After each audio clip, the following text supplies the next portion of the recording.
The air in Club Onyx felt thick with desperation, perfume, and ambition.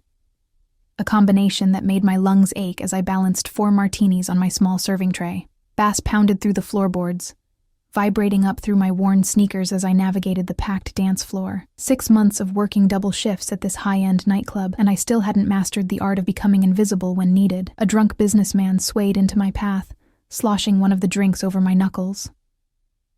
The sticky liquid ran down my wrist, soaking the sleeve of my only decent black blouse. "Sorry about that," I muttered, though it wasn't my fault. No one heard me anyway. The club's VIP section loomed ahead, a raised platform separated from the main floor by velvet ropes, and 2 men with earpieces who never smiled. The hostess, Vanessa, had warned me during training never to make eye contact with the VIP guests. "They don't want to know you exist unless they need something," she'd said with practiced indifference. Especially on Thursdays. Thursdays. The night when the real owner of Club Onyx sometimes made an appearance. I'd seen him only twice before. Glimpses, really. A dark silhouette surrounded by an entourage of men in expensive suits, women with glittering jewelry, all of them leaning toward him like flowers seeking sunlight. My co-worker Tina called him Alessio the Beautiful. Though never within earshot of management, she'd whisper stories during our breaks. How at 29, he controlled half the city's nightlife. How people who crossed him disappeared. How his family had old-world connections that made even the police keep their distance. I didn't want to know more. I just needed this job to pay my rent and my brother's mounting medical bills. One of the security men recognized me and unhooked the velvet rope without a word. I kept my eyes down as I carefully placed each glass on the glass-topped table. 4 martinis, I said softly, backing away before anyone could complain about the spilled drink. Wait. The single word froze me in place. My heart began hammering against my ribs as I lifted my gaze, just slightly. The table was occupied by 3 women and a man I'd never seen before. They were all beautiful in that polished, expensive way, but the man, he pulled all the light in the room toward him.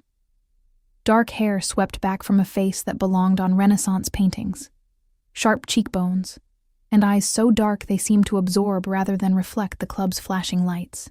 His suit was impeccable, unbuttoned just enough to reveal a glimpse of tanned skin and what looked like the edge of a tattoo. He wasn't looking at me. His attention was fixed on his phone, but his free hand was raised in my direction, one finger extended in an unmistakable command to stay. "Sir?" My voice emerged as barely more than a whisper. "The drink is wrong," one of the women said, gesturing to her glass with a dramatic wave of crimson nails. "I ordered a dirty martini. This isn't dirty." I swallowed. "I'm sorry. I'll get a replacement right away." The man still hadn't looked up. "What's your name?" he asked, his voice smooth and accented. Italian, I thought, though softened by American education. "Emma," I answered, then immediately regretted giving my real name. His dark eyes finally lifted from his phone, meeting mine with an intensity that made my stomach drop. His gaze traveled slowly down my face, lingered on my lips, then continued down to my drink-stained sleeve. Something flickered in his expression. Annoyance, perhaps, or curiosity. "Emma?" he repeated, as though tasting the word. "Bring the correct drink. And?" He paused, his eyes moving to the woman who had complained, then back to me. "Bring yourself a replacement shirt from wherever the staff keeps such things. That one is ruined." It wasn't a suggestion.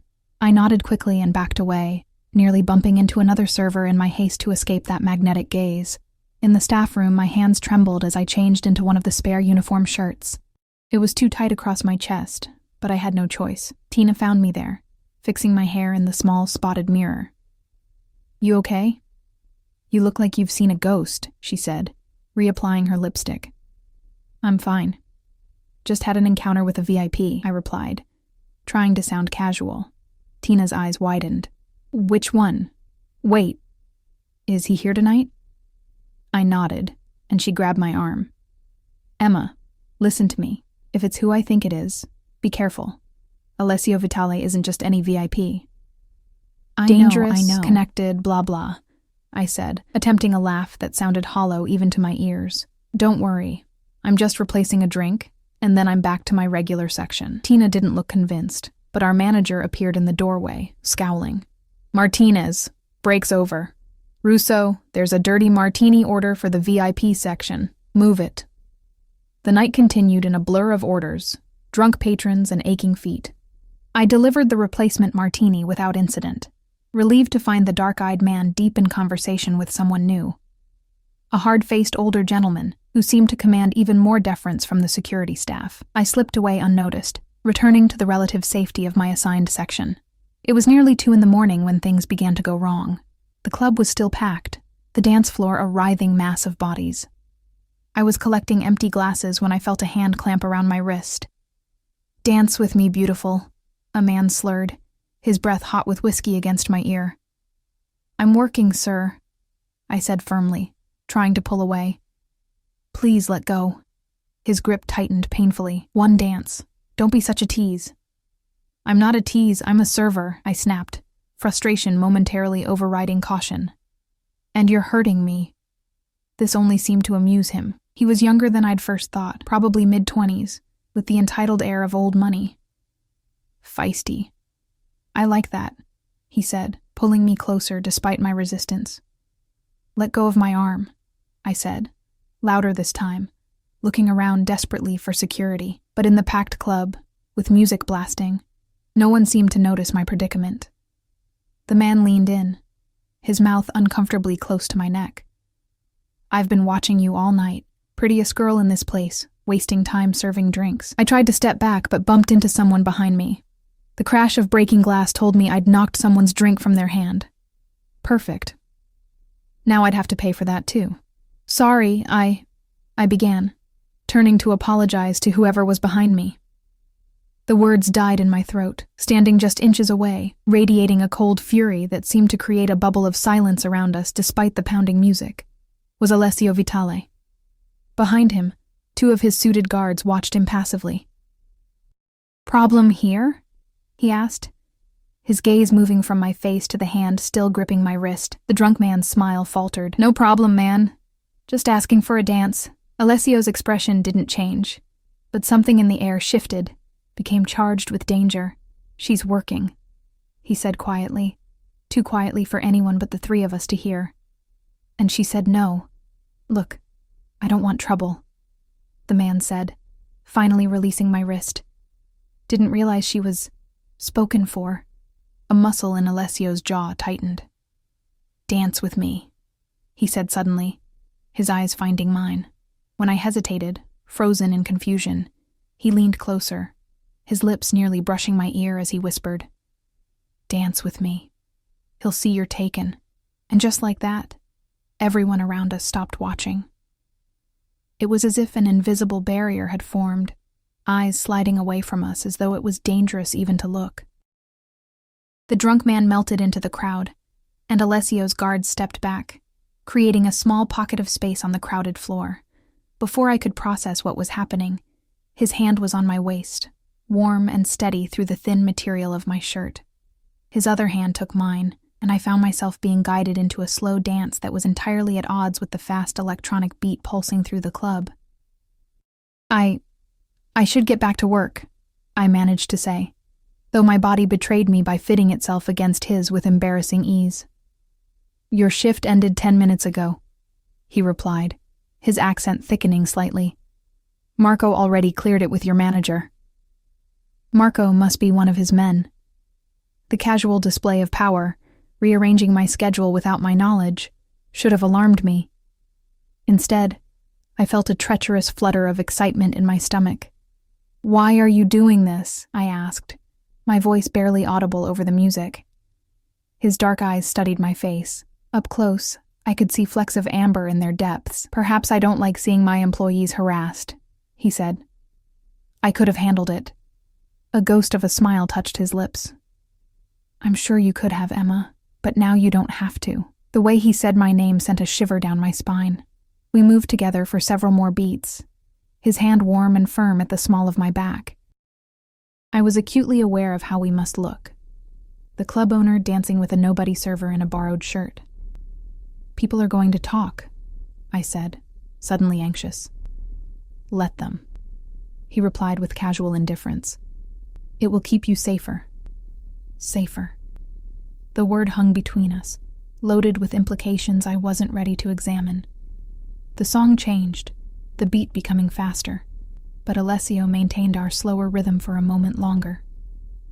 Then, with a fluid movement that spoke of years of training, he spun me once before bringing me back against his chest. His face was inches from mine now, his eyes searching, contemplating something that made the air between us feel electric. Thank you for the dance, Emma Russo, he said softly, finally releasing me. I'll have Marco drive you home. How do you know my last name? I asked, a chill replacing the warmth of his touch. That ghost of a smile again. I know all my employees. He reached into his pocket and withdrew a business card, pressing it into my palm. If anyone bothers you again, inside this club or outside it, you call this number, day or night. Before I could respond, he was gone, swallowed by the crowd, his guards falling in step behind him. I looked down at the card in my hand. It was blank except for a phone number embossed in simple black text. What I didn't know then, as I clutched that card like a talisman on the silent ride home in a car worth more than a year of my salary, was that this night, this dance, had set something irrevocable in motion. That the next day would bring a revelation that would shatter the careful, struggling life I'd built. That Alessio Vitale had recognized something in me I didn't yet see in myself, and that his protection would become both my salvation and my greatest danger. Sleep evaded me that night, my thoughts circling back to the dance, to dark eyes, and the whispered words that had scattered onlookers like autumn leaves. By the time dawn filtered through my thin curtains, I'd convinced myself that the encounter had been magnified by exhaustion and the surreal atmosphere of the club. In daylight, it would shrink to its proper proportions, just a brief, strange interaction with my employer. I pushed aside the memory of how perfectly my hand had fit in his, how the scent of his cologne, something woodsy and expensive, had lingered on my borrowed shirt. The apartment I shared with my brother Jay was quiet as I made coffee. He'd been asleep when Marco dropped me off, and I was grateful. How would I have explained the sleek black Bentley idling outside our rundown building, the suited driver who'd insisted on watching until I was safely inside? I checked my phone, a text from the hospital confirming Jay's appointment that afternoon. The experimental treatment was our last hope. Draining what little savings we had, I'd need to pick up extra shifts this week. My fingers brushed against Alessio's card, still in my pocket. I pulled it out, running my thumb over the embossed number. In the harsh morning light, it seemed like evidence of a dream, or a warning. The sound of shuffling feet pulled me from my thoughts. Jay appeared in the kitchen doorway, his once athletic frame now thin, leaning heavily on a cane. At 24, just 2 years younger than me, my brother looked decades older, the aggressive form of multiple sclerosis stealing his strength with cruel efficiency. "You're up early?" he said, his smile tight with the pain he tried to hide. "Rough night at work?" I pushed the card deep into my pocket. "Just the usual drunk businessmen," I replied, pouring him coffee. "How'd you sleep?" "Better. Those new meds might be working." He lowered himself carefully into a chair. "You left your uniform shirt on the bathroom floor. It's got something spilled all over it." The memory of the drink sloshing over my hand flashed through my mind. "Yeah, occupational hazard. I'll soak it later." Jay studied my face with the intensity that illness had sharpened in him. "Something happened," he said, not a question. "You've got that look." "What look?" "The one where you're trying to decide whether telling me something will make me worry." I sighed. No point hiding things from Jay. He'd always read me too easily. "I danced with the club owner last night." His eyebrows shot up. "The mysterious Alessio, the one your coworker is always gossiping about?" "It wasn't like that," I said quickly. "Some guy was harassing me, and Alessio stepped in. The dance was just to make the guy back off." Jay's eyes narrowed. "And that's all?" "That's all," I confirmed, though the weight of the card in my pocket felt like a lie. He was just protecting his employee, probably worried about a lawsuit. Jay didn't look convinced, but let it drop. We spent the morning in comfortable silence. Him working on freelance graphic design projects he could still manage on good days. Me catching up on bills and laundry before his appointment. It was nearly noon when my phone buzzed with a text from an unknown number. "Did you get home safely?" My heart stuttered. I stared at the message, then at the business card beside my phone. The numbers matched. "Yes. Thank you for the ride," I replied after several minutes of deliberation. The response came immediately. "Good. Your brother has treatment today, correct?" Ice filled my veins. I'd never mentioned Jay to Alessio. Never discussed my brother's illness or our schedule with anyone at the club. "How do you know that?" I typed with trembling fingers. 3 dots appeared, disappeared, appeared again.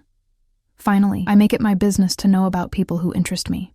A car will be waiting at 2 p.m. to take you both to the hospital. The driver's name is Paolo." I nearly dropped the phone. "That's not necessary," I wrote back quickly.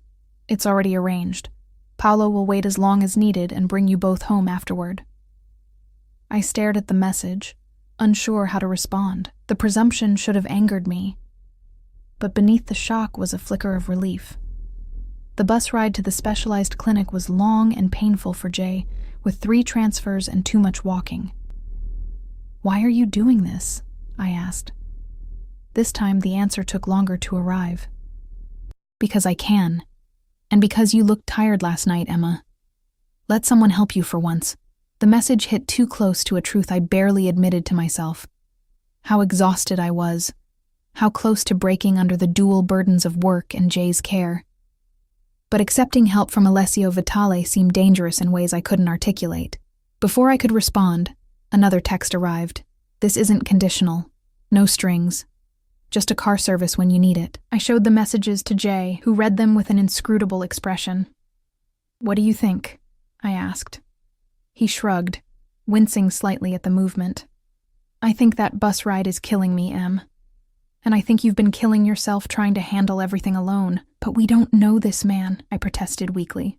Jay's smile was tired but genuine. "We know he owns half the city and apparently has a soft spot for my stubborn sister. As far as guardian angels go, we could do worse." So at exactly 2 o'clock, we found ourselves being helped into a Mercedes by a quiet, professional man who introduced himself as Paolo. The car's interior was cool and spotless, the ride so smooth that Jay dozed off, his features relaxed for the first time in days. The hospital staff didn't blink at our arrival by private car. They'd seen weirder things. "Doctor." Patel greeted us with her usual calm efficiency, guiding Jay to the treatment room while I settled in the waiting area with a dog-eared magazine. An hour passed. I was halfway through an article about summer fashion when I sensed someone sit beside me. The familiar scent registered before I looked up. Woodsy cologne, subtle but distinctive. Alessio Vitale looked different in daylight. More human somehow, though no less intimidating. His suit was lighter today, impeccably tailored gray that made his olive skin glow. His dark hair was styled away from his face, revealing a small scar near his left temple that I hadn't noticed in the club's dim lighting. "Ms. Russo," he said, his voice that same smooth blend of Italian and American that had haunted my dreams. "How is your brother doing?" I closed the magazine, buying time to compose myself. "The treatment takes about 3 hours. We won't know if it's working for a few more weeks." I paused, then asked the question burning in me. "Why are you here?" He studied me with those dark eyes. "I wanted to make sure the car service was satisfactory. You could have texted." A smile touched his lips, genuine this time. "Yes, I could have." We sat in silence for a moment. Around us, the hospital buzzed with activity, nurses hurrying past, families whispering in corners, the antiseptic smell mingling with coffee from the nearby cafeteria. "How much do you know about me, Ms. Russo?" he asked suddenly. The question caught me off guard. "Only rumors," I admitted. "That you own clubs, that you're connected, that people who cross you regret it." He nodded, unsurprised. "And does that frighten you? Should it?" His eyes held mine. "Not if you're not planning to cross me." A nurse approached before I could respond, handing me a clipboard with insurance forms. I scanned them with practiced dread, my stomach sinking at the numbers at the bottom. Even with our coverage, the copay for today's treatment was more than I'd make in a week of shifts. Alessio watched me silently, his gaze taking in my furrowed brow, the way I bit my lip as I calculated what bills could be delayed this month. "This treatment," he said quietly after the nurse left. "It's experimental." I nodded reluctantly, but promising. They've seen improvement in patients with Jay's type of progression, and expensive. It wasn't a question, but I answered anyway. Very, but worth it if it gives him more time, more quality of life. Alessio's expression softened almost imperceptibly. "Family is everything," he said, the words carrying a weight that suggested personal meaning. "You would do anything for him. He's all I have," I replied simply. Something flickered in his eyes, recognition perhaps, or respect. He reached into his jacket and withdrew a slim leather wallet. Before I realized his intention, he had extracted several crisp bills and was placing them on top of my clipboard. "I can't accept that," I said immediately, heat rising to my face. "It's not charity," he replied, his tone leaving no room for argument. "Consider it an advance. You'll work extra shifts at the club to cover it if your pride demands, and if I refuse?" His smile returned, sharper this time. "You won't. You're practical, Emma. And this isn't about you. It's about your brother." He was right, which only fueled my irritation. The money would cover today's treatment and next week's, giving me breathing room I desperately needed. Still, accepting felt like crossing a boundary, acknowledging a connection to this man that extended beyond employer and employee.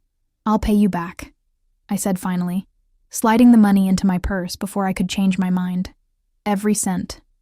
"I know you will." He stood, buttoning his jacket with an elegant movement. "Paolo will wait for you, no matter how long the treatment takes. Use the car whenever your brother has appointments." "I don't understand why you're doing this," I said, rising to face him. For a moment, something raw and unguarded crossed his features. "Perhaps I recognize something of myself in you, Emma Russo. The lengths one will go to protect family." He checked his watch. Platinum, I noticed, with a subtle diamond at the 12. "I have meetings this afternoon, but I'd like to continue our conversation. Have dinner with me tomorrow night." It wasn't phrased as a question, and that alone should have made me refuse. Instead, I found myself asking, "What time?" 7. "Paolo will pick you up." Worry. He reached out, his fingers brushing a strand of hair from my face with unexpected gentleness. "Wear something nice. But don't worry about impressing me. You already have." He was gone before I could process his words, leaving behind only the lingering scent of his cologne and the confusing tangle of emotions in my chest. Fear, gratitude, and something more dangerous. Curiosity about the man behind the reputation, the one who'd recognized my exhaustion when I'd thought I was hiding it so well. When Jay emerged from treatment, pale but smiling, I told him only that the car would be available for all his future appointments. The money, and the dinner invitation, I kept to myself. My brother had enough to worry about, without adding my strange new connection to a man whose very name made people in our neighborhood cross themselves. That night, as I sorted through my meager wardrobe for something that could be considered nice by Alessio Vitale's standards, I received one final text. "Rest well, Emma. Tomorrow will be illuminating for both of us." I stared at the message for a long time, wondering what revelations awaited me, wondering if I was stepping willingly into a beautiful trap, or if, as Jay had suggested, I'd somehow found a guardian angel in the most unlikely of forms. Either way, I knew with bone-deep certainty that after tomorrow night, nothing would be the same. The next day passed in a blur of anticipation and doubt. I called in sick to my morning shift at the coffee shop where I worked before my club hours, spending the extra time scrubbing our apartment and helping Jay with his physical therapy exercises. He watched my nervous cleaning with knowing eyes, but asked no questions. When I finally confessed about the dinner invitation, his only response was a thoughtful nod. "Just be careful, Em," he said, his voice gentle. "Men like that are used to getting what they want." "It's just dinner," I insisted, though we both knew better. At 6, I stood before our bathroom's spotted mirror, barely recognizing myself. The black dress was a relic from another life, purchased years ago for a gallery opening when I still believed my art degree might lead somewhere.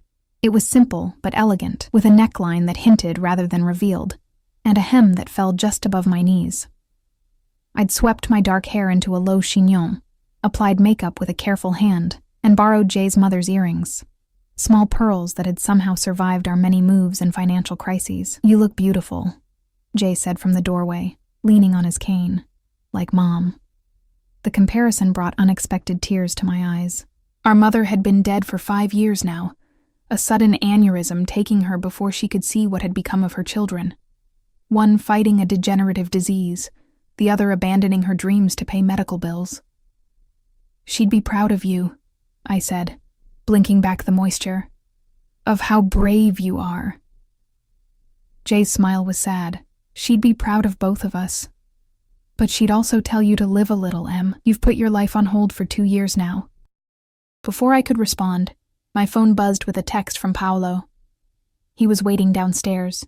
The car ride was silent, except for the soft classical music playing through hidden speakers. Paolo's eyes met mine occasionally in the rearview mirror, his expression unreadable. We drove toward the city center, then veered east toward the river, finally stopping before a restored Victorian mansion set back from the street behind wrought iron gates. "Mr. Vitale's residence," Paolo explained, coming around to open my door. "He prefers to dine at home." Home, not a restaurant with witnesses, but his private space. The realization should have alarmed me more than it did. Instead, I felt a flutter of curiosity as I followed Paolo up the stone path to massive double doors. The interior was a study in refined masculinity, dark woods, leather furnishings, and subtle lighting that created pools of warmth in the high-ceilinged entryway. Art hung on the walls, not the generic pieces I'd expected, but original works that drew the eye and challenged the mind. I recognized a Caravaggio reproduction in the hallway, the chiaroscuro effect creating dramatic shadows that seemed appropriate for this house and its owner. "Mr. Vitale is in the study," Paolo said, gesturing down a corridor. "First door on the right. He asked that you join him there." Left alone, I took a deep breath and made my way toward the indicated door. It stood slightly ajar, warm light spilling into the hallway. I knocked gently. "Come in, Emma." Alessio stood by a window overlooking a garden illuminated by discreet landscape lighting. He wore dark trousers and a crisp white shirt, open at the collar, and with sleeves rolled to reveal strong forearms marked with an intricate tattoo.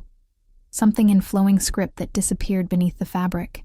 In one hand, he held a crystal tumbler containing amber liquid. He turned as I entered, his eyes traveling over me in a slow appreciation that made my skin warm. "You look lovely," he said, setting his glass down on a side table. "That color suits you." "Thank you," I replied, fighting the urge to fidget under his gaze. "Your home is beautiful. Please sit." He gestured to a pair of leather armchairs positioned near a fireplace where flames danced over real logs. "Would you like a drink? Wine, perhaps?"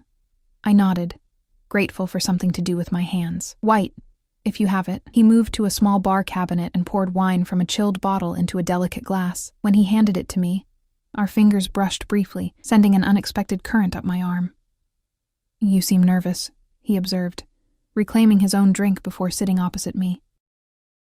"I'm having dinner with a man I barely know, in his private home, after he's taken an unusual interest in my family's medical situation," I replied with more candor than I'd intended. Nervousness seems appropriate. A smile played at his lips. Direct. "I appreciate that quality. Why am I here, Mr. Vitale?" I asked, taking a sip of wine, crisp and expensive, like everything else in this room. "Alessio, please." He leaned back, studying me. "And you're here because I wanted to speak with you away from the club, away from curious eyes and ears." "About what?" He was silent for a moment, his dark gaze contemplative. "Do you believe in fate, Emma? In invisible threads that connect certain lives, pulling them toward each other despite circumstances or logic?" The question was unexpected, almost philosophical. "I believe in coincidences and choices," I answered carefully. "And consequences. Your brother's illness. That was neither choice nor consequence, just cruel chance." I stiffened. "I don't want to discuss Jay's condition." "Of course." He inclined his head in apology. I only mention it because it relates to why you're here. He stood, moving to a desk where he withdrew a folder. Before we continue, however, dinner awaits. Shall we? He led me through the house to a dining room where a table had been set for two with fine china and silver. A middle-aged woman with a severe bun but kind eyes served us. A meal of delicate pasta, roasted vegetables, and tender fish that would have cost me 3 days' wages at a restaurant. Throughout dinner, Alessio kept the conversation deliberately light, asking about my background, my education, my interests before life had narrowed my focus to survival. He listened with genuine attention as I reluctantly shared fragments of my former self, the art student with dreams of gallery showings, the girl who'd once backpacked through Italy on a scholarship program, sketching piazzas and churches. You've been to my homeland, he said, seeming pleased. Where? Florence, Rome, Naples, smaller towns in Tuscany, I replied, warming to the subject despite myself. I fell in love with the light there, the way it changes the colors of the buildings throughout the day. And yet you ended up serving drinks in a nightclub. There was no judgment in his tone, only curiosity. I traced the rim of my wine glass. Life happens. Dreams adjust. Or get deferred, he suggested. Not abandoned. When the meal concluded, he suggested we return to the study. The folder still lay on his desk, untouched but impossible to ignore. Once we were seated again by the fire, he finally reached for it. Emma, what I'm about to tell you may seem unlikely, he began, his accent thickening slightly. But I ask that you hear me out completely before responding. I nodded, tension coiling in my stomach. 2 months ago, one of my businesses was robbed. Not money, information. Data about my personal accounts, my family connections, certain sensitive business arrangements. His expression darkened. The thief was someone I trusted, someone who had been with my organization for years. I shifted uncomfortably. I don't understand what this has to do with me. The man's name was David Russo, Alessio said quietly. Your father. The room seemed to tilt around me, the wine in my stomach turning to acid. That's impossible, I whispered. My father died in a car accident when I was 12. Alessio opened the folder and withdrew a photograph, placing it on the table between us. The image showed a man in his 50s, with the same dark hair and eyes I saw in the mirror every day. Despite the years, I recognized him instantly. This was taken 4 weeks ago, Alessio said gently. Your father didn't die, Emma.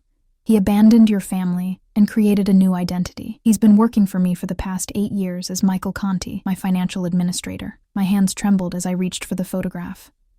No, I said, but the denial was hollow. The resemblance was undeniable. The slight cleft in the chin, the distinctive arch of eyebrows that Jay and I had both inherited. This can't be real. I discovered his true identity during our investigation into the theft, Alessio continued. When we tracked his movements, we found he'd been making anonymous donations to a hospital account. Your brother's account. The room spun faster. My father, alive all these years, sending money for Jay's treatment, but never showing his face, never acknowledging us. Why are you telling me this? I asked, my voice breaking.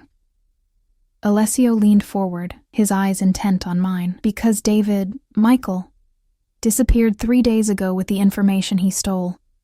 And I believe he's in danger. The data he took, there are others who would kill to obtain it. People even I can't fully control. You expect me to help you find him? The question emerged as a harsh laugh. The father who let us believe he was dead? Who watched from a distance while his son suffered, while I dropped out of school to work 3 jobs? I expect nothing, Alessio replied evenly, but I'm offering you a chance to confront him, to get answers to questions you must have carried for years, and perhaps to save his life. Why would you involve me in this? Why not handle it yourself, with your resources? I gestured vaguely, encompassing his obvious wealth and power.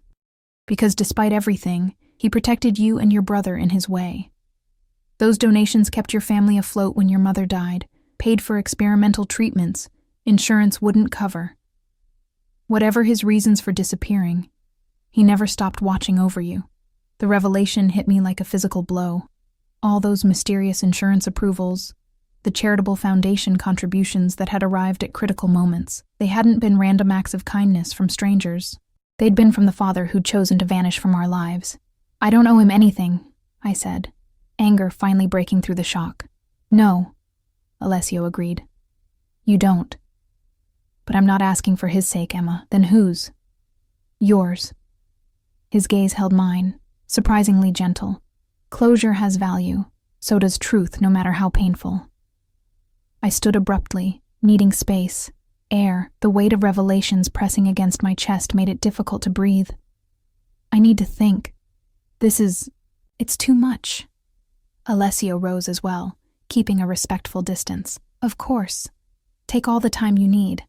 Paolo will drive you home whenever you're ready. I moved to the window, staring blindly at the garden below. My mind raced with fragmented memories. My father's laugh, the way he'd taught me to hold a paintbrush, his absence at my high school graduation, at my mother's funeral, at Jay's diagnosis. Why did you dance with me? I asked suddenly, turning back to face him. That night at the club, you already knew who I was, didn't you? Something flickered across his face. Hesitation, perhaps, or reluctance to reveal too much. Yes, he admitted.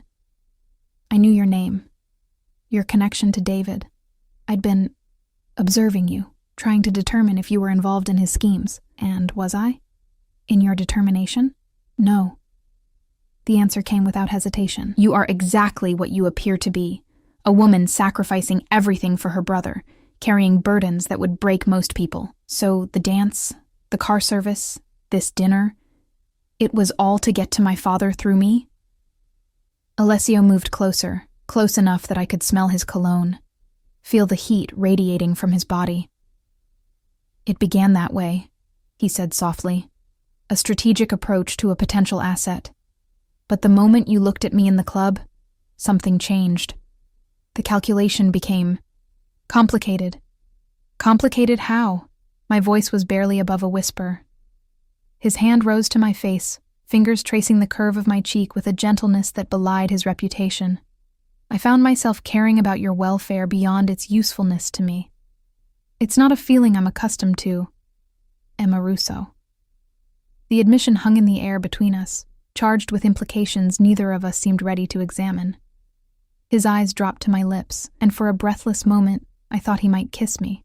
Part of me, a reckless, hungry part I'd suppressed for too long, wanted him to. Instead, he stepped back, composure returning like a mask sliding into place. I'll have Paolo take you home. Consider what I've told you. If you wish to help find your father, call the number I gave you. If not, he shrugged, a gesture too elegant to be casual. The car service for your brother's appointments will continue regardless. No strings, as promised. In the car, watching the lights of the city blur through tinted windows, I turned the photograph over and over in my hands. My father, older, dressed in expensive clothes I couldn't have imagined him wearing, but unmistakably the man whose death I'd mourned for 14 years. I thought of Jay, who had only vague memories of our father, who had built a mythology around the man he barely remembered. How would this truth affect him? And what did it say about me that despite the shock and anger, a part of me still yearned to see my father again, to demand the explanations we deserved? Paolo's voice broke through my thoughts. Ms. Russo, we've arrived. I looked up to see my apartment building, shabby and ordinary, after the opulence of Alessio's world. Before I could open my door, Paolo spoke again. If I may, he said, his accent thicker than Alessio's. The boss doesn't involve himself personally with business matters often. When he does, it means something. Our eyes met briefly in the rearview mirror. What are you saying? That whatever he's told you tonight, there's more to his interest than he's admitted. Even to himself, perhaps. Paolo's expression remained professional, but his eyes held a warning. Or was it encouragement? Be careful with your heart, Ms. Russo. But know that when Alessio Vitale offers protection, nothing in this city can touch what he claims as his. I stepped from the car into the cool night air, Paolo's words echoing in my mind. What he claims as his. The possessiveness of the phrase should have repelled me. Instead, As I climbed the stairs to face Jay and the impossible truth I now carried, I felt an unsettling warmth at the idea that Alessio Vitale might see me as someone worth claiming. And as dangerous as that feeling was, it paled beside the storm that would erupt when I told my brother our father was alive, in trouble, and somehow entangled with one of the most powerful and feared men in the city. Jay was still awake when I entered our apartment, the television flickering silently in the dim living room. One look at my face and he straightened, muting the program. "What happened?" he asked, his voice tight with concern. I sank onto the couch beside him, the photograph clutched in my hand. For a moment, words failed me. How do you tell someone that the foundation of their understanding of their own life is built on a lie? "Emma, you're scaring me," Jay said, reaching for my hand. I passed him the photograph wordlessly. He stared at it, confusion clouding his features before slow recognition dawned. The resemblance between Jay and our father had always been stronger than mine. The same jawline, the same way their eyes crinkled when they smiled. "Is this?" he whispered, unable to complete the question. "Dad," I confirmed, my voice hollow. "Taken 4 weeks ago." Jay's hand trembled as he traced our father's face in the image. "How? Where did you get this?" I told him everything. About Alessio's revelation, about our father's new identity, about the theft and the danger. About the money that had mysteriously appeared for his treatments over the years. Jay listened in stunned silence, tears gathering in his eyes but not falling. "He's been alive this whole time," he said finally, his voice breaking, watching us from a distance, but never showing his face, never holding Mom's hand when she was dying, never seeing what this disease has done to me. The raw pain in his voice broke something in me. I pulled my brother into an embrace, feeling his tears dampen my shoulder. We stayed that way for a long time, mourning not just the father we thought we'd lost years ago, but the father who'd chosen to abandon us. "What are you going to do?" Jay asked when we finally separated, wiping his eyes with the back of his hand. "I don't know," I admitted. "Alessio wants me to help find him. He thinks I might know something or that Dad, Michael, might contact me." Jay's expression hardened. "And what does the great Alessio Vitale get out of this arrangement?" "The information Dad stole, I suppose," I said, though Alessio's motivation suddenly seemed more complex than I'd initially understood. "And maybe closure for whatever business relationship they had." "And what do we get?" Jay asked, voicing the question I'd been turning over since leaving Alessio's mansion. Besides reopened wounds, I had no answer for him. Outside our window, a siren wailed in the distance, a reminder of the city continuing around our private upheaval. My phone buzzed with a text, but I ignored it. "I need to sleep," Jay said finally, exhaustion evident in the slump of his shoulders. "We both do. Tomorrow we can decide what to do with this." He gestured at the photograph still clutched in his hand, unable to set it down despite the pain it caused. That night, sleep eluded me again. I tossed in my narrow bed, mind racing between the father who had abandoned us and the enigmatic man who had brought him back into our lives. Near dawn, I reached for my phone, checking the message I'd ignored earlier.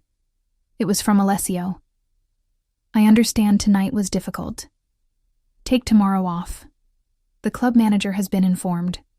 The presumption of his words, taking over my schedule again without consultation, should have irritated me. Instead, I felt an unwelcome flutter of gratitude. A day to process, to decide. Another small kindness wrapped in the trappings of control. I typed back, "Thank you. I need time." His response came immediately, suggesting he'd been awake as well. "Time is the one luxury I'm not certain we have. Your father's information has begun to circulate. When certain parties realize what he's taken, the danger increases exponentially." I stared at the words, a chill running through me. "Are you saying they'll kill him?" "I'm saying there are powerful interests involved. Interests even I must negotiate with carefully. The admission of limitation from a man like Alessio carried its own warning." I sat up, suddenly alert. "Why tell me this now?" There was a longer pause before his reply. "Because I've had reports of someone watching your building tonight." Someone who isn't one of mine. My blood froze. I moved to the window, carefully peering through the blinds at the street below. In the pre-dawn gloom, a dark sedan was parked across the street, its windows tinted, engine off, but a faint glow of a cigarette visible inside. "I see the car," I texted with shaking fingers. "Don't approach it. Paolo is 2 minutes away. Pack essentials for yourself and your brother. You're not safe there anymore." Panic surged through me. "We can't just leave. Jay has treatment tomorrow. He needs—" "Everything will be arranged," came the swift response. "Emma, trust me, your father's enemies now see you as leverage. They'll use you to draw him out." The word trust hung in my mind as I rushed to wake Jay, explaining in hurried whispers as I helped him dress, as I threw clothes and medications into bags. Trust Alessio Vitale, a man I barely knew, whose world operated by rules I didn't understand. But what choice did we have, if even half of what he'd told me was true? Staying put was no longer an option. Paolo arrived as promised, accompanied by another suited man who scanned the street professionally before ushering us into the waiting car.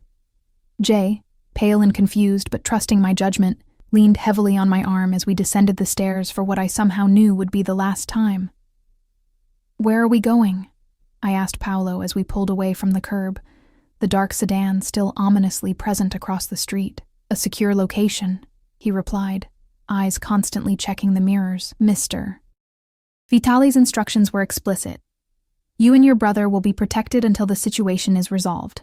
The secure location turned out to be a modern high-rise on the river, its lobby staffed by security guards who didn't blink at our arrival. The apartment Paolo led us to occupied half the 20th floor, its floor-to-ceiling windows overlooking the city lights just beginning to fade in the approaching dawn. "Mr. Vitale will join you shortly," Paolo said, setting our bags down in a spacious living area decorated in neutral tones. "The kitchen is stocked. There are 2 bedrooms down that hallway, each with its own bathroom. Please make yourselves comfortable." After he left, Jay sank onto a leather sofa, his face drawn with fatigue and confusion. What the hell is happening? Who is this guy to you?"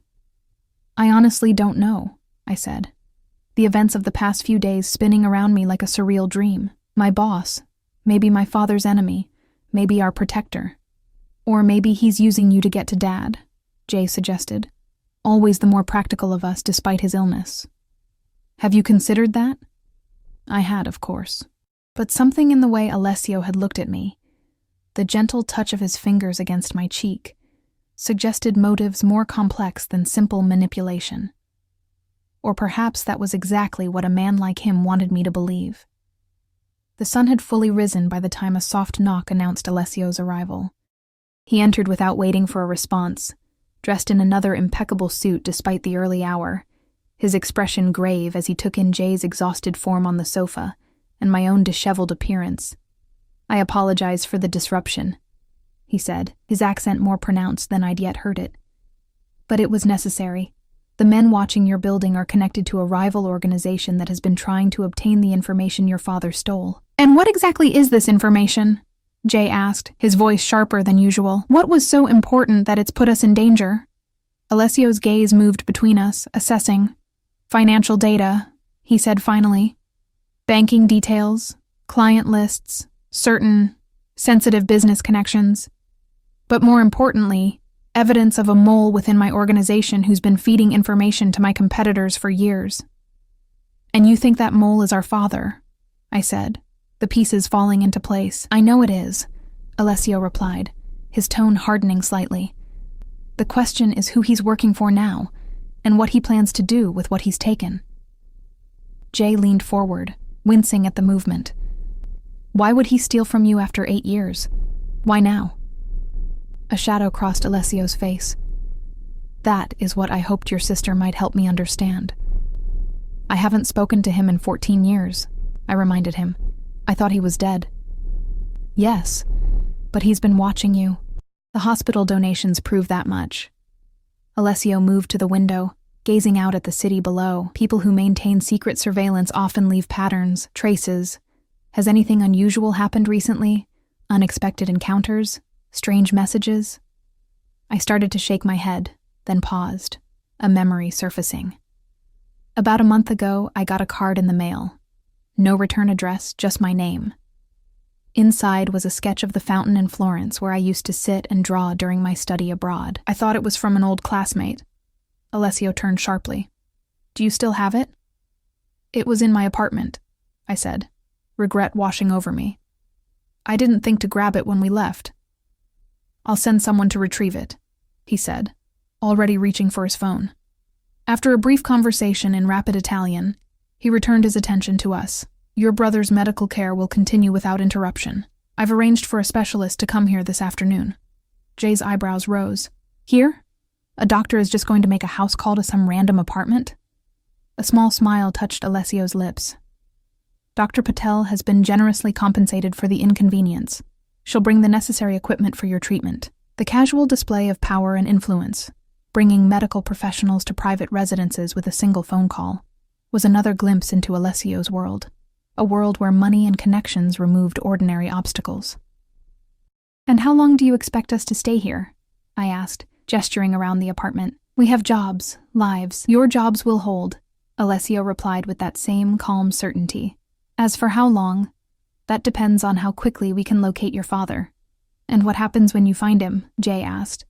The question I'd been afraid to voice. Alessio's expression became unreadable.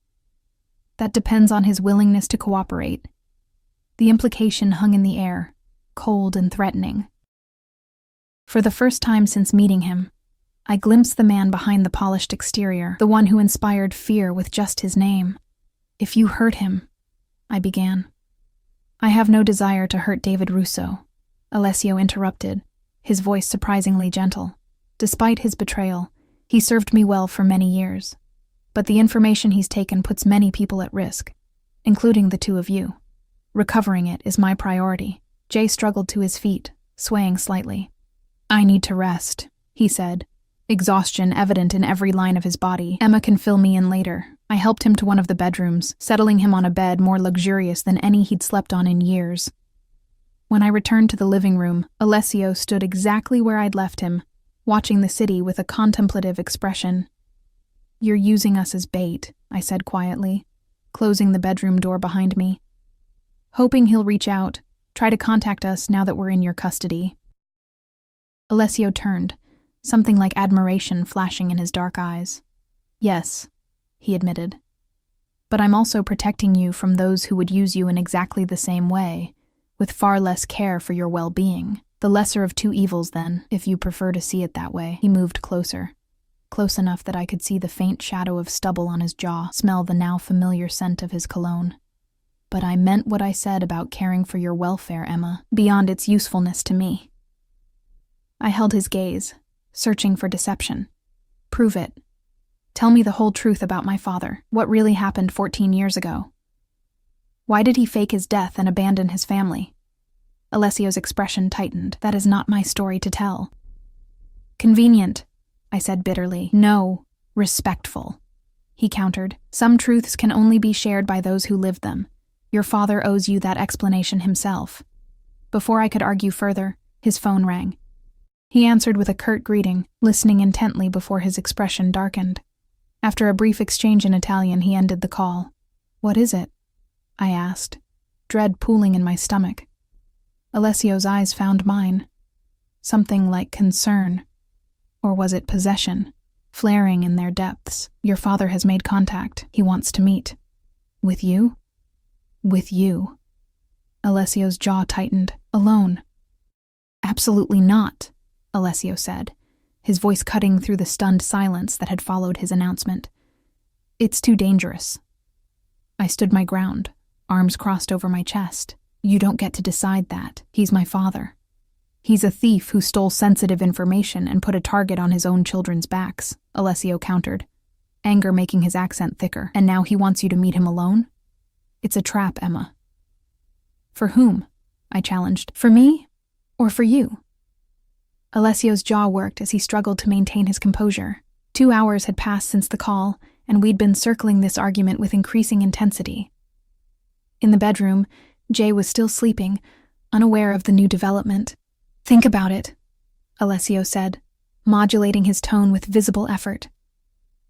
Why contact you now, after 14 years of silence? After watching from a distance while you and your brother struggled? He could have revealed himself at any time. His logic was sound, which only fueled my frustration. Maybe he's trying to protect us, I suggested. Maybe he thinks explaining will help us understand why he did what he did. Or maybe someone is holding a gun to his head while he makes this call, Alessio replied bluntly. Maybe they're using him to get to you. And through you, to me. I sank onto the sofa, suddenly exhausted. Outside, the afternoon sun glinted off distant skyscrapers, the city continuing its ordinary rhythm while my world tilted on its axis. What would you have me do then? I asked, defeat creeping into my voice. Ignore my father's first direct contact in 14 years? Alessio sat beside me, close enough that I could feel the warmth radiating from his body, but not touching me. No, he said quietly. I would have you meet him, but with protection. My protection. He specifically said to come alone. And I'm specifically saying that's not an option. His tone brooked no argument, but his eyes had softened. Emma, please, trust me in this, if nothing else. I've lived in this world all my life. I understand its dangers in ways you cannot. There was that word again, trust. Such a simple concept, so impossibly complicated between us. If I agree to your protection, I said slowly, I need your promise that you won't hurt him, that you'll let me speak to him first, alone, even if you're nearby. Alessio considered this, his expression grave. I'll give you 5 minutes alone with him before I or my men intervene. And I promise no harm will come to him from me or mine unless he poses a direct threat. It was the best compromise I was likely to get. I nodded, suddenly aware of how close we were sitting, how the tension between us had shifted from antagonistic to something more complex, more dangerous. Why do you care what happens to me? I asked. The question that had been burning in me since that first dance. The truth, Alessio, not some line about business interests or strategic assets. For a moment, I thought he wouldn't answer. Then his hand rose to my face, fingers tracing the curve of my cheek with unexpected tenderness. Because you remind me of someone I used to know, he said softly. Someone who sacrificed everything for family, who faced impossible choices with courage. Someone I couldn't save. His eyes held mine, vulnerability showing through the cracks in his carefully maintained facade. And because when I saw you that night in the club, something I thought long dead stirred back to life. The raw honesty in his voice caught me off guard. Before I could respond, the bedroom door opened, and Jay appeared, leaning heavily on his cane. I heard raised voices, he said, eyes moving between us, noting our proximity with raised eyebrows. What's happening now?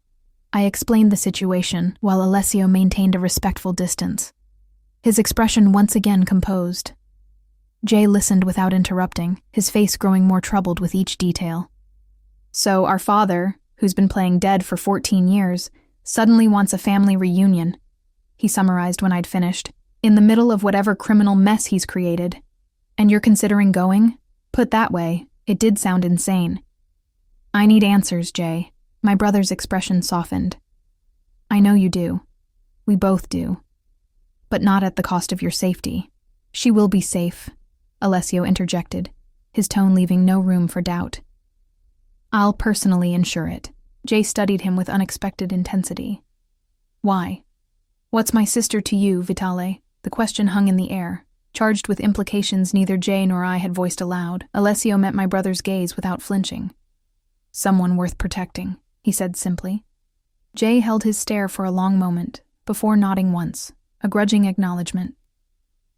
If she goes, I go too. Jay, no, I protested immediately. Your condition has nothing to do with this, he interrupted firmly. He's my father too, Emma. And if there's danger, we face it together. That's what we've always done. Alessio surprised me by nodding. We can arrange it safely. A controlled environment, with medical support nearby if needed. He turned to me. The meeting is set for tonight, 9 o'clock at the Botanical Gardens, the conservatory. A public place, I noted. Closed to the public after 7, Alessio corrected, but accessible with the right connections. Neutral ground, relatively speaking. My men will secure the perimeter before you arrive. The next few hours passed in a blur of preparation. Dr. Patel arrived as promised, administering Jay's treatment in the apartment's spare bedroom with equipment that appeared as if by magic. Alessio left briefly, returning with clothes for both of us. Items from our apartment, including the card I'd mentioned, now sealed in a plastic evidence bag. By 8:30, tension had drawn everyone tight as bowstrings.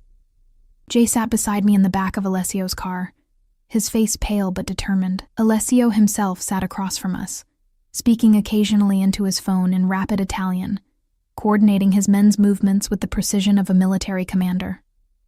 The botanical gardens were eerily beautiful at night, the path to the conservatory lit by small ground lights that cast strange shadows through exotic plants. 2 of Alessio's men flanked us as we approached the glass structure, its interior illuminated to reveal a jungle of tropical foliage. "Remember," Alessio said quietly as we reached the entrance, 5 minutes alone, then I come in, regardless of what's happening. If anything feels wrong, anything at all, you call out immediately." I nodded, too nervous to speak. Jay squeezed my hand, his presence steadying despite his own physical weakness. "We'll be right outside," Alessio assured us, his eyes lingering on mine for a moment longer than necessary. "Be careful." The air inside the conservatory was warm and humid, heavy with the scent of flowers and damp earth. Our footsteps echoed slightly on the stone path as we moved deeper into the artificial jungle. He was waiting by the central fountain, older than in the photograph but unmistakably our father. David Russo, now Michael Conti, stood with his back very straight, hands clasped before him. When he saw us, something like pain flashed across his face. "Emma," he said, his voice exactly as I remembered from childhood. "Jay." His eyes lingered on my brother's cane, grief evident in his expression. "You came together. I should have known you would. Did you really think I'd come alone?" I asked, anger suddenly displacing nervousness. "After 14 years of letting us think you were dead?" He flinched as though I'd struck him. "I deserve that. I deserve much worse." "Why?" Jay asked, the single word containing a lifetime of abandonment and pain. "Why did you leave us? Leave Mom? She died thinking she was a widow." Our father's eyes closed briefly, genuine anguish contorting his features. "Because I thought it was the only way to keep you all safe." "Safe from what?" I demanded. "From the life I'd become entangled in," he replied, gesturing vaguely around us. "From the debts I'd accumulated, the promises I'd made to dangerous people. People who wouldn't hesitate to use my family as leverage. People like Alessio Vitale," Jay suggested. A bitter smile twisted our father's mouth. Vitale was the least of my concerns back then. He was still making his way up in the organization, just beginning to build his empire. He shook his head. "No, there were others. Men without his code, men who would have thought nothing of hurting a child to send a message. So you faked your death," I said flatly. "Left us to struggle alone, watched from a distance while Mom worked herself to death trying to support us. While Jay got sick. I never stopped watching over you," he insisted, desperation creeping into his voice. "The insurance payouts, the medical coverage, the mysterious donations, that was all me, working through channels that couldn't be traced back." "You could have come back," Jay said, his voice breaking slightly. "After Mom died, after I got diagnosed, we needed a father, not anonymous bank transfers." Our father moved toward us, stopping when I instinctively stepped back. "I couldn't risk it," he said softly. "By then, I was too deep in Vitale's organization. There was no clean way out. Until now," I said, understanding dawning. "Until you stole whatever information he's so desperate to recover." He nodded, a flash of something like pride crossing his features. "Leverage, insurance, a way out finally. At the cost of putting us in danger," I pointed out. "There are men watching our apartment. We had to flee in the middle of the night." Surprise registered on his face. "Vitale moved you? You're under his protection?" "No thanks to you," Jay said bitterly. Our father's expression darkened. "You don't understand. Vitale isn't who you think he is. He's—" "Time's up," came Alessio's voice from behind us. He emerged from the shadows like a predator, flanked by 2 of his men. His eyes were cold as he regarded our father. "Hello, Michael. Or should I say David?" Our father stiffened, but didn't appear surprised. I knew you wouldn't let them come alone. Unlike you, I don't abandon those under my protection, Alessio replied, his tone deadly soft. Where is the drive, David? Not here, our father said with a thin smile. Somewhere safe. Insurance, as I was explaining to my children. Insurance against what? I asked, looking between the two men. What exactly did you take? Our father's eyes never left Alessio. The truth. About the Callaway deal. About what really happened to Antonio Vitale 5 years ago. About where certain bodies are buried, literally and figuratively. Alessio's expression didn't change, but a muscle ticked in his jaw. Your children don't need to be involved in this, David. This is between you and me. They're already involved, our father countered. You've seen to that by bringing them into your web, by taking an interest in my daughter. Heat flooded my cheeks at the implication. Jay shifted beside me, tension radiating from him despite his physical weakness. What do you want? Alessio asked, cutting to the heart of the matter. What I've always wanted. Safety for my family, a clean slate. Our father's gaze shifted to Jay, softening with genuine concern. And the best medical care money can buy for my son. You had all of that working for me, Alessio pointed out. You were well compensated, protected. Your family received the benefits of your position, even if they didn't know its source, until Antonio died, our father said, something hard entering his voice. Until I saw what happens to those who know too much about the Vitale family business, a subtle change came over Alessio. A stillness that was somehow more threatening than any overt aggression.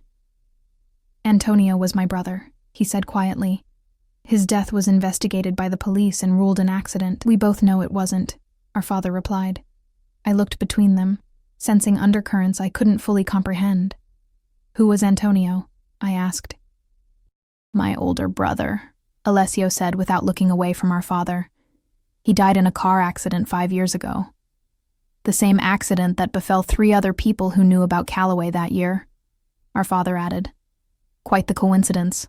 Alessio's men tensed, hands moving subtly toward weapons concealed under their jackets. The air in the conservatory seemed to thicken, danger humming like electricity. Stop, I said suddenly, stepping between the two men. Both of you. This isn't helping anyone. To my surprise, both men fell silent, their eyes shifting to me. Dad, I said, the word strange on my tongue after so many years. Whatever you think you're doing, this isn't the way. You can't blackmail your way to safety, and you can't make up for 14 years of absence with one grand gesture. Emma, he began, but I cut him off. No. You don't get to explain away what you did to us. To Mom, I took a deep breath, steadying myself. But I also don't want to lose you again, now that I know you're alive. So whatever this is, whatever you've done, fix it. Find another way. I turned to Alessio, whose dark eyes watched me with an intensity that made my heart race. And you. If you care for me at all, like you claimed, then find a resolution that doesn't end with my father dead or disappeared again. I've lost him once already. I won't survive losing him twice. Something shifted in Alessio's expression. Respect, perhaps, or admiration. He inclined his head slightly, a gesture that somehow conveyed more than words could have. A compromise, then, he said, addressing our father but keeping his eyes on me. Return what you've taken, David, all of it. In exchange, you have my word that no harm will come to you. You'll be free to have a relationship with your children, under certain conditions. What conditions? Our father asked suspiciously. You'll relocate, somewhere safe but distant. Your contact with Emma and Jay will be open but monitored, at least initially. And you'll sign documents ensuring your silence about certain matters. Alessio's voice was businesslike, but his eyes, still on mine, held something warmer. In return, I will personally ensure that Jay receives the best medical treatment available anywhere in the world. No expense spared. Our father's laugh was hollow. And I'm supposed to trust the word of Alessio Vitale? The man doesn't make deals with thieves. He eliminates problems. He'll keep his word, I said, with a certainty that surprised even me, because breaking it would mean losing me. And for whatever reason, he doesn't want that to happen. Alessio's expression softened almost imperceptibly, confirmation that I'd read him correctly. "Is this really what you want, Emma?" our father asked, searching my face. "To trust your future to a man like him?" "I'm not trusting him with my future," I corrected. "I'm trusting him with yours. There's a difference." Jay moved to stand beside me, his hand warm on my shoulder. "We want you in our lives, Dad," he said quietly. "But not like this. Not as a fugitive. Not using us as pawns in whatever game you're playing." Our father looked between us, the children he'd abandoned and watched from afar for 14 years. Something crumbled in his expression. Pride, perhaps. Or resolve. "The drive is in a safety deposit box," he said finally. "Keys in my hotel room. The code to decrypt the files is Jay's birthday." Alessio nodded to one of his men, who slipped away silently to retrieve it. "So, that's it?" our father asked bitterly. "I just surrender everything I've built over 14 years on your word?" "No," Alessio replied. "You surrender it for them." He gestured to Jay and me, for the chance to know your children again, for the opportunity to be a father instead of a shadow. The truth of his words hung in the humid air between us. Our father's shoulders sagged slightly, defeat and perhaps relief washing over his features. "I only ever wanted to protect them," he said softly. "So did I," Alessio replied, surprising me with his candor, though my reasons evolved over time. Their eyes met in a moment of unexpected understanding, two men from different worlds, united briefly by a shared purpose. Then Alessio turned to me, his expression softening. "It's done," he said simply. "Your father will be relocated once we verify the information. You and Jay will have his new contact details. The arrangements for Jay's treatment will begin immediately." "And us?" I asked, the question encompassing more than I could articulate. Alessio's smile was small but genuine. "That," he said softly, "is entirely up to you." 6 months later, the garden of the villa overlooking Lake Como was in full bloom, the scent of roses mingling with the earthy aroma of the lake. I sat on the terrace, sketchbook open in my lap, capturing the play of light on water, the mountains rising purple in the distance. Behind me, the sound of laughter drifted through open French doors. Jay and our father, engaged in a heated chess match. Jay's new treatment, pioneered at a Swiss clinic Alessio had connections with, had halted his disease progression. He still used a cane, but his strength was returning, his future suddenly expansive again. Our father, still Michael to the world, but David again to us, was learning how to be a parent after 14 years of absence. There were difficult conversations, tears and lingering anger, but also forgiveness, gradually offered and gratefully received. The monitoring Alessio had initially insisted on had eased over time, as trust cautiously rebuilt itself. My thoughts turned to Alessio himself, due to arrive that evening. His business frequently brought him to Italy, and when it did, he made time to visit. Our relationship had evolved in ways neither of us had anticipated that night at Club Onyx, moving from suspicion to grudging respect to something deeper, more complex. We were taking it slowly, both aware of the complications our histories created, the power imbalance we needed to carefully navigate. But when he looked at me with those dark eyes, when his hand found mine as we walked along the lakeshore, I felt something I'd thought lost forever in the years of struggle and sacrifice. Hope. Hope that sometimes, even in the most unlikely circumstances, broken pieces could be reassembled into something new, something strong. The sound of tires on gravel announced his arrival. I set aside my sketchbook, feeling the familiar flutter in my chest as his car appeared through the cypress trees lining the drive. He emerged like he belonged in this landscape, elegant, controlled, powerful. But when his eyes found me on the terrace, the smile that transformed his features was for me alone. "Emma," he called, climbing the steps to join me. I rose to meet him, remembering another time he'd called my name across a crowded club floor, another moment when everything had changed with a single word. "Dance with me. He'll see you're taken." As Alessio's arms encircled me, as his lips found mine in a kiss that tasted of promise and possibility, I realized the truth in those words. I had been taken, not as possession, but as choice. And in that taking, somehow, I had found myself again.